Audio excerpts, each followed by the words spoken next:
how are we deceived? How are we deceived? It's an important question to ask a lot of us in our contemporary culture where we have just massive amounts of information which is trying to steer us to products or belief systems or a variety of different heresies that are out there.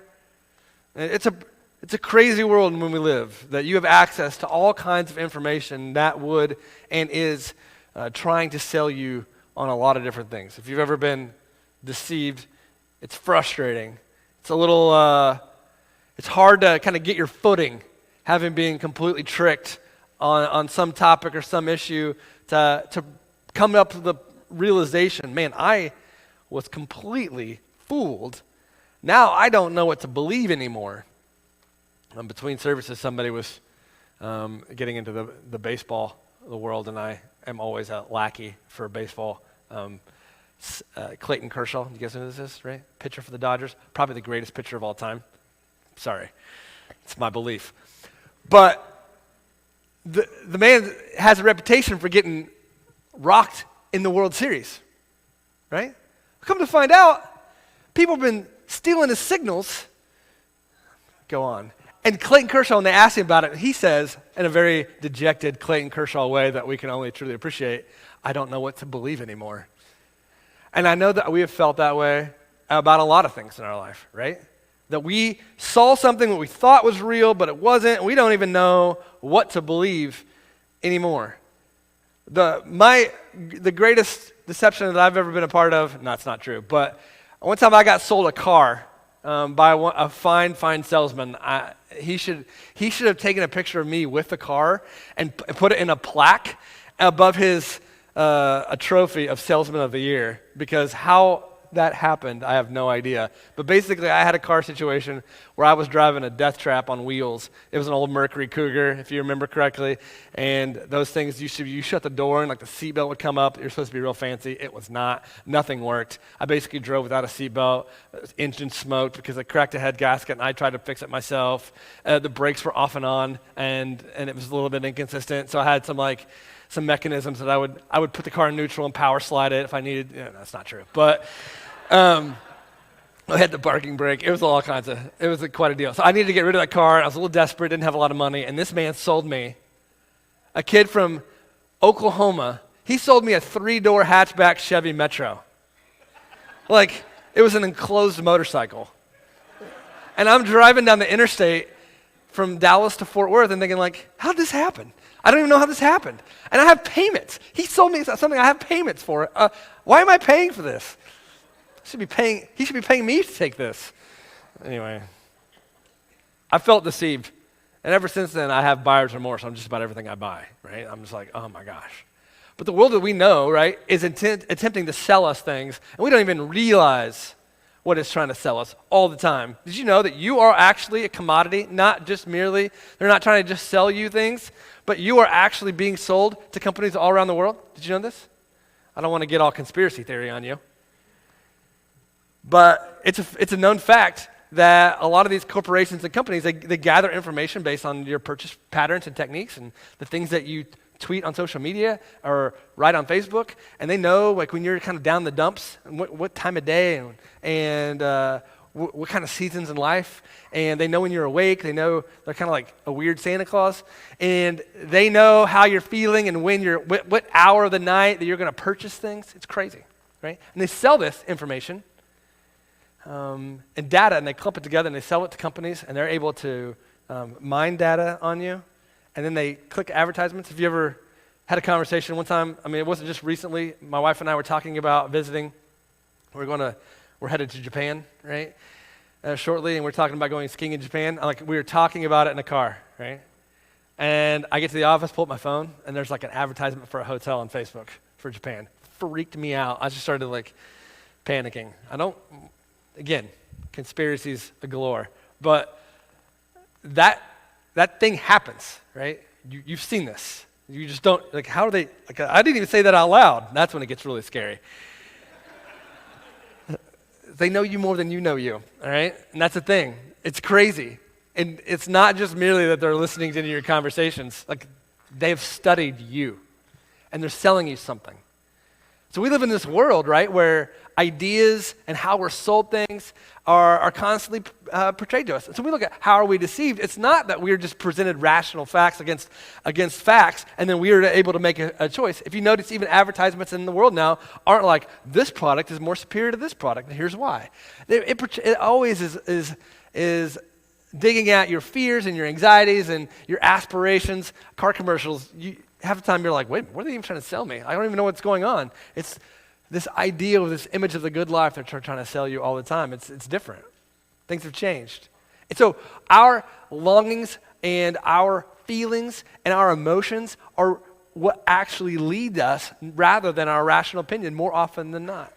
Back in the day, we used to have like the movies and things like that or videos or TV shows, whatever, and like somebody would be making a decision about right or wrong, and a little Satan would pop up on their shoulder, and he'd be like red, and have a hay fork, right? And he would whisper in the ear like, oh, you should do this, and then there'd be a little angel on the shoulder. It's not like that.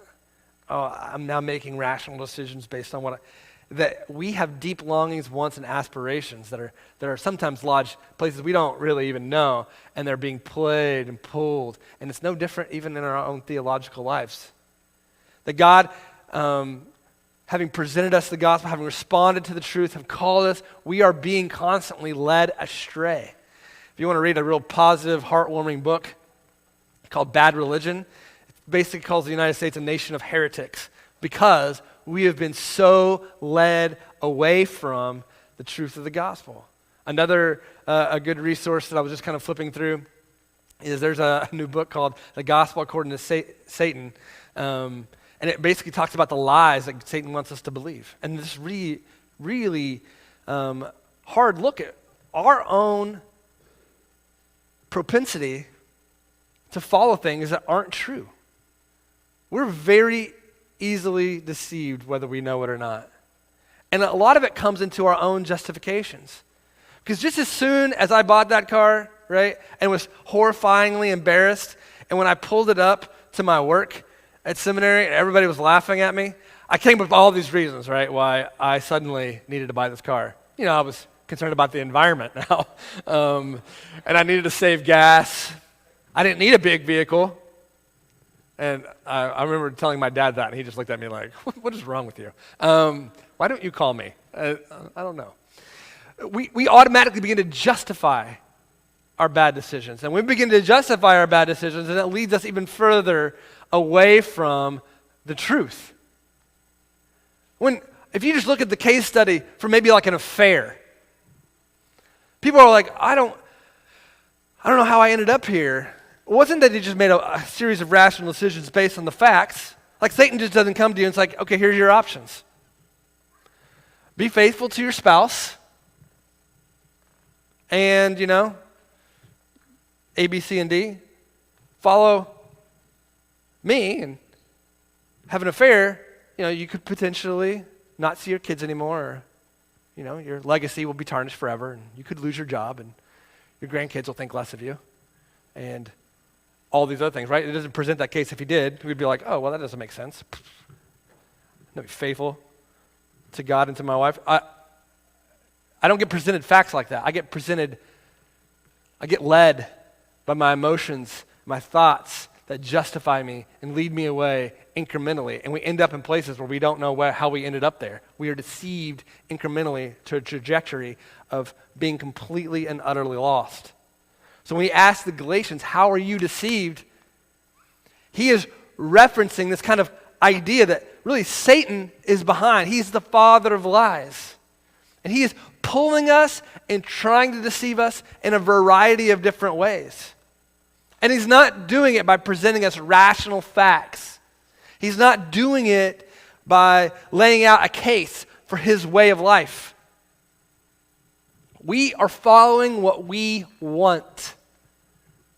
Our own desires, our own longings, and we're being led by the nose by them and manipulated by our own desires, our own aspirations, our own thoughts, our own lusts. If I was to ask you, who here would allow if you just come on up, and I'm going to give you the very thing deep down you actually want. Not what you say you want. I'm not going to ask you like, Rebbe Genie, what do you want? I'm going to give you, right here in front of everybody, the very thing you actually want. Anybody taking me up on that?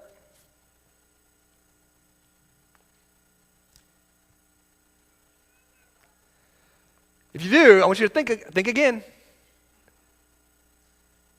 What you actually want, your deepest longings, the thing that you maybe wouldn't tell anybody, we're going to give it. You have really no say. You're just going to come up and I'm just going to, this is what you want. Boom, right in front of everybody. You're maybe a good soul in here, right? That you're like, oh yeah, hey, this is what I want. But I want you to think through this. We are deceived because we are led astray by our longings. We're being played oftentimes against ourselves in order to pursue something different. And being deceived away from Jesus Christ, away from the supremacy of the gospel in our life is no different. Who has bewitched you, Paul says? It was before your eyes that Jesus Christ was publicly portrayed as crucified. Right in front of you. The gospel was preached. You witnessed the transformation in your life and in the lives of those of your neighbors and friends, but now you're going to go a different way and be led astray and pursue perfection in a way that was against the original calling that you've had in your life. How, having begun by the Spirit, you're now going to be perfected by the flesh.